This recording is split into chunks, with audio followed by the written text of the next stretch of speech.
ज़ैद आयरा के घर पे आता है और काफ़ी देर से डोरबेल बजा रहा होता है। आयरा अपनी भाभी को कहती है कि मुझे इससे नहीं मिलना, इसने भी लोगों के साथ मिलकर मेरी सबके सामने इंसल्ट की थी। ज़ैद काफ़ी देर खड़ा रहता है लेकिन कोई भी दरवाज़ा नहीं खोलता। आसिया कहती है ज़ैद यहाँ पर आता है और काफ़ी देर खड़ा रहता है, मुझे बिल्कुल अच्छा नहीं लगता। आयरा कहती है मैं ज़ैद से बहुत मोहब्बत करती हूँ लेकिन मुझे अपनी इज्जत नफ्स ज़्यादा प्यारी है। जावेद आता है और बताता है कि ज़ैद सर कंट्रोल रूम आए थे। आसिफ कहता है उसे कुछ मिला? जावेद कहता है नहीं, लेकिन उन्हें शक हो गया है। आसिफ कहता है अगर उसे शक होता तो वो हंगामा कर देता। मुबशरा बहुत परेशान होती है। आसिफ कहता है परेशान मत हो, सब कुछ ठीक हो जाएगा। मुबशरा कहती है आयरा वैसे नहीं की जैसे हमने सोचा था, अगर ज़ैद को सब कुछ पता चल गया तो। आसिफ कहता है उस जैसी लड़की को मैं अपने घर में बहू बर्दाश्त नहीं कर सकता था, उसे इस घर से जाना ही था जैसे भी गई, तुम परेशान मत हो। ज़ैद अपने डैड को कहता है कि आपने ये सब क्यों किया? आसिफ कहता है मैंने क्या किया है? ज़ैद कहता है आप बहुत अच्छी तरह से जानते हैं कि आपने क्या किया है। कैमरों में से उन्हीं दिनों की रिकॉर्डिंग मिसिंग है जो मुझे चाहिए। आसिफ कहता है हो सकता है कोई मसला हो गया हो जिसकी वजह से वो वीडियो करप्ट हो गई है, और आज के बाद अपने बाप को कटहरे में खड़ा करने से पहले सबूत ढूंढ लेना। रेहान ने ड्रग्स ली होती है और उसे अपनी होश नहीं होती और वो नशे में वो सब बता देता है जो उसने आयरा के साथ किया होता है। कशमाला कहती है तुमने एक मासूम लड़की को हैरेस किया है। रेहान कहता है वो लड़की मुझे इग्नोर करती थी, मैं ये बर्दाश्त नहीं कर सकता था,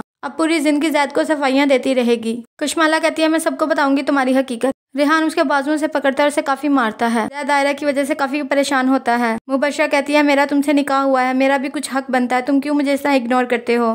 ज़ैद कहता है कि जिस दिन मुझे सच पता चल गया उस दिन मैं सब कुछ तबाह कर दूंगा। ज़ैद कहता है आयरा ने मुझे एक बार पहले भी बताया था कि रेहान ने उसके साथ बदतमीजी की लेकिन मैंने इग्नोर कर दिया। ज़ैद दोबारा आयरा के घर जाता है तो उसकी भाभी दरवाजा खोल देती है। आसिया ज़ैद को कहती है सब तुम्हारी वजह से हुआ है, तुम आयरा के प्रोटेक्टर थे, तुम जानते भी हो वो घर उसके लिए एक जंगल है, फिर भी तुम उसे तनहा छोड़कर चले गए और सबके सामने तुमने उसे झूठा बना दिया।